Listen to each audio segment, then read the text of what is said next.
Hey church, it's great to have you with us for another day of the Word and Prayer series. Today is day 8, so we'll be looking at John chapter 8, and I'll be focusing in on the Picture It tool, which is the first tool that the book mentions for this chapter. So I've already gone ahead and done this myself in my own time. This is just my personal experience and what I got out of the Picture It tool. So first of all, it says, picture Jesus teaching in the temple. Now, if you're a visual person like me and you like to be able to visualize what that whole scenery would have looked like in detail, then go ahead and Google what that temple looks like. It's incredible. This just helps me to be able to picture what it would have looked like back then. And also it just brings the Bible to life, knowing that these structures and places still exist today. So picture Jesus in the temple. The temple is huge. There would be quite a big crowd there listening to Jesus, who have traveled to come and listen to Jesus teaching. Jesus would be at the very front of the crowd and sitting down giving this teaching. And then in walks the Pharisees, dragging in this woman to the very front to where Jesus is.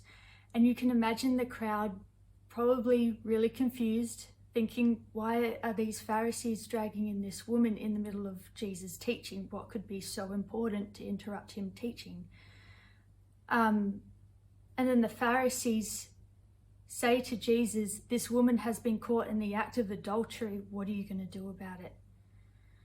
I imagine Jesus to not react at all. He was just his cool, calm and collected self. But I could imagine the crowd being quite disturbed.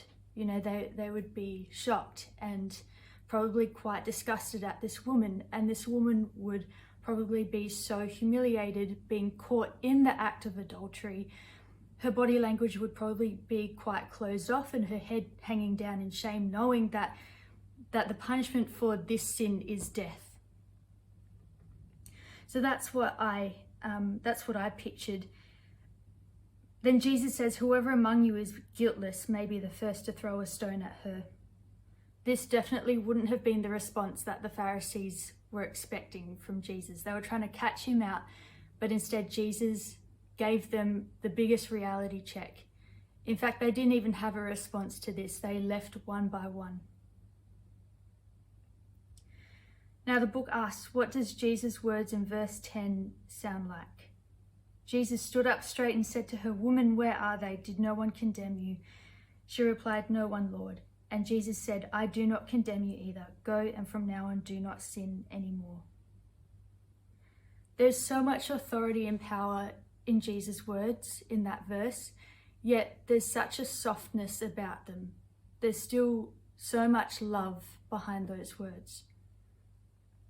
And when I was picturing that scenario, I felt quite moved by those words, because that is just who God is. That is his heart for us.